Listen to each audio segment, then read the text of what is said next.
अस्सलामुअलैकुम रहमतुल्लाहि व बरकातुहू। अज़ीज़ तलबा व तालिबात, दहम जमात के अरबी मज़मून में आपका इस्तक़बाल है। हम ब्रिज कोर्स पढ़ने वाले हैं। उम्मीद कि आप बग़ौर सुनेंगे और फ़ायदा उठाएंगे। ब्रिज कोर्स का आज पहला दिन है जिसमें हम क़वायद की वो मश्क पढ़ने वाले हैं, वो सबक पढ़ने वाले हैं जो हमने 8वीं और 9वीं में पढ़ा है। उसका नाम है हुरूफ़े शम्सी और हुरूफ़े क़मरी की शनाख्त। 3 सरगर्मियाँ इसमें दी हुई हैं। हम वो हल करने से पहले हुरूफ़े शम्सी क्या है और क़मरी क्या है इसको समझने की कोशिश करेंगे। जब हम ये समझ जाएंगे तो हम उसको बड़ी आसानी से हल कर लेंगे। हुरूफ़ुल हिजा की तादाद 28 है। हमने 8वीं और 9वीं में पढ़ा है। 14 हुरूफ़ शम्सी हैं और 14 क़मरी हैं। इसका एक उसूल अगर हम याद कर लें, एक जुमला याद कर लें, तो शम्सी और क़मरी की शनाख्त बहुत आसानी से हम कर सकते हैं। जुमला है हक़ का खौफ अजब गम है। अज़ीज़ तलबा, इस जुमले में पूरे क़मरी हुरूफ़ आ गए हैं। हक़ का खौफ अजब गम है। ये 14 हुरूफ़ क़मरी हैं। इसके बाद जो 14 बचे वो शम्सी होंगे। अब इसकी शनाख्त कैसे होती है ये हमें जानना है। अल जबलो अस्समदो, अलिफ लाम अगर हम निकाल दें तो ये लफ्ज़ हो जाएगा जबलुन और समदुन।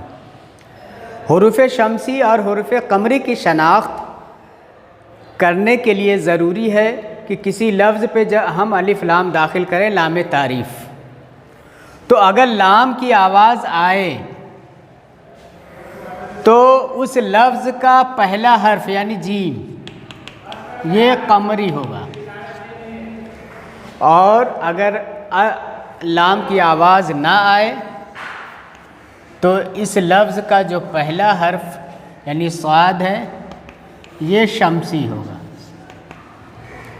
यही पहचान है कि अलिफ लाम किसी लफ्ज़ पर दाखिल करने के बाद जब लाम की आवाज़ आए तो लफ्ज़ का पहला हर्फ क़मरी, और लाम की आवाज़ ना आए तो लफ्ज़ का पहला हर्फ शम्सी। ये इसकी तारीफ़ हो गई। इसका फ़ायदा ये है कि जब हम दो लफ्ज़ों को मिला के पढ़ेंगे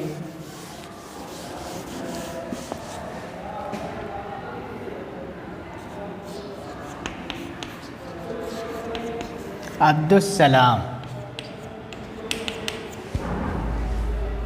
और बैतुल हम्द, जब हम दो लफ्ज़ों को मिलाएंगे तो अगर हुरूफ़ शम्सी और क़मरी हमको आएगा, उसकी शनाख्त होगी, तो हम दोनों को सही मिला के पढ़ सकेंगे और सही तलफ़्फ़ुज़ कर सकेंगे। अब ये अस्सलाम, ये सीन इसमें ये शम्सी है और यहाँ पे है ये क़मरी है। तो अब हम इस पहले लफ्ज़ को जब दूसरे लफ्ज़ में मिलाएंगे तो लाम की आवाज़ नहीं आएगी। इस दाल को लाम में नहीं मिलाएंगे, इस दाल को लाम में नहीं मिलाएंगे, बल्कि दाल को सीन में मिलाएंगे, क्योंकि ये शम्सी, सीन जो है शम्सी है। इसी तरह बैतुल हम्द में लाम की आवाज़ आएगी, ये क़मरी है इसलिए लाम की आवाज़ आएगी। तो इस ते को हम लाम में मिलाएंगे, इस ते को हे में नहीं मिलाएंगे। तो ये शम्सी और क़मरी की शनाख्त का सबसे बड़ा फ़ायदा ये होगा कि हम दो लफ्ज़ों को सही मिला के तलफ़्फ़ुज़ कर सकेंगे, सही अदायगी। अत्ताजो ये बना है ताज से, अब हम इसको पढ़ेंगे अत्ताजो, इसमें लाम की आवाज़ नहीं आ रही है, लाम पढ़ा नहीं जा रहा है, तो इसमें ताज का जो पहला हर्फ ते है ये शमसी होगा, क्योंकि लाम की आवाज़ नहीं आ रही है। इसी तरह अल जबलों में अल लाम की आवाज़ आ रही है, इसलिए ये जबल का पहला हर्फ जीम ये कमरी होगा। इसी तरह से अशम्स, अलिफ को हमने शीन में मिलाया है, लाम की आवाज़ नहीं आ रही है, इसलिए इसमें शीन जो है शमसी होगा। और रजलों में अलिफ को हम रे में मिला रहे हैं और रे लाम की आवाज़ नहीं आ रही, इसलिए रे क्या होगा, शमसी। इसी तरह अल उम्मो, अल उम्मो, अल लाम की आवाज़ आ रही है, इसलिए लाम के बाद जो उम का पहला हर्फ अलिफ है ये कमरी होगा। तो इस तरह से हम बड़ी आसानी से शनाख्त कर सकते हैं। सरगर्मी नंबर 2 दिया, ये हरूफ दिए हैं, अब हमें इसमें शमसी, अलिफ शमसी है कि कमरी, ये शनाख्त करना है। तो जैसा कि मैंने एक उसूल दिया, एक जुमला दिया है कि हक़ का खौफ अजब गम है, इसमें जो हरूफ इस्तेमाल हुए हैं वो कमरी है, तमाम के तमाम कमरी है। अब हम इसको अगर याद है तो हम कहीं भी हरूफ की शनाख्त कर सकते हैं, और इसमें जो हर्फ नहीं है वो शमसी है। तो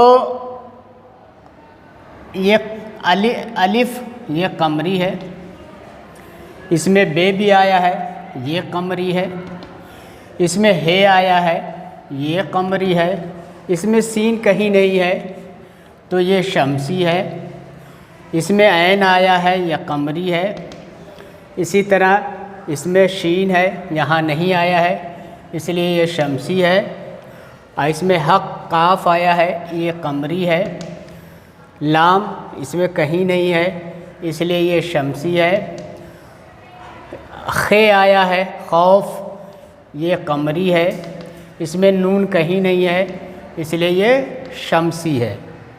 तो इस तरह से हम कमरी और शमसी की शनाख्त कर सकेंगे। तो सरगर्मी नंबर 2 में दिए गए हरूफ के नीचे कमरी है तो काफ और शमसी है तो शीन हमें लिखना है। ये सरगर्मी नंबर 2 हुई। सरगर्मी नंबर 2 के बाद सरगर्मी नंबर 3 हरूफ शमसी मुकम्मल कीजिए। तो कुछ हरूफ शमसी दिए हुए हैं और बकिया हमें लिखना है। तो हमने पढ़ा है हरूफ कमरी के लिए जो जुमला, वो ये कि हक़ का खौफ अजब गम है। अब इसमें जो हरूफ नहीं है, जो दिए हुए हैं और ख़ाली जगह, तो उस खाली जगह में जो हरूफ नहीं है वो हमें भरना है। मिसाल के तौर पे ते हरूफ शमसी है, इसके बाद तरतीब वार आएगा से, और से इसमें नहीं है। फिर दाल, दाल के बाद जाल, इसमें जाल नहीं है। फिर उसके बाद रे, रे के बाद जे, इस जुमले में जे नहीं है। सीन के बाद आता है शीन, तो ये इस जुमले में नहीं है। इसी तरह स्वाद दिया हुआ है, जाद ये शमसी है, तो के बाद जो ये शमसी है, लाम के बाद नून। तो इस तरह से हमने हरूफ शमसी में खाली जगह जो दी हुई थी उसको हमने मुकम्मल कर लिया।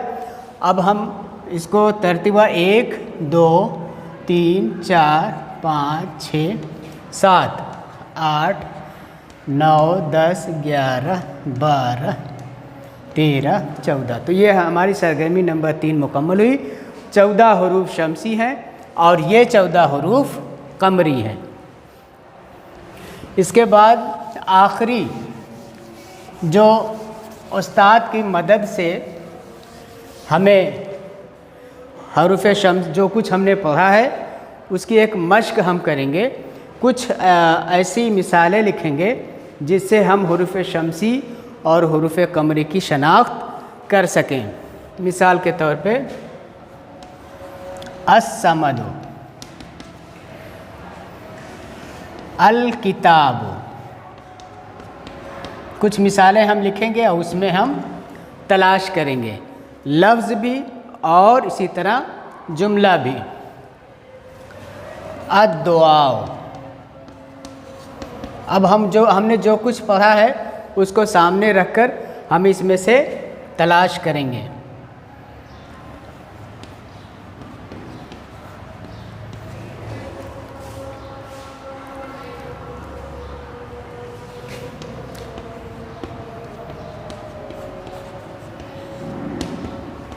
रब्बुल बैत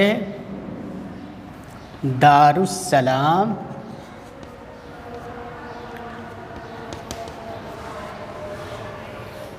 सलाम। अब यहाँ पे हम इसको पढ़ेंगे अस्समदो। अलिफ को हम साद में मिला रहे हैं और जिसमें मिलाएंगे तो वहाँ तशदीद लगाएंगे। तो शमसी हुरूफ की एक पहचान ये है कि लाम के बाद जो हर्फ है लफ्ज़ का पहला हर्फ उस पर तशदीद आती है, वो भी पहचान है कि वो हर्फ शमसी है। तो यहाँ लाम की आवाज़ नहीं आ रही है, इसलिए इसमें साद ये शमसी है।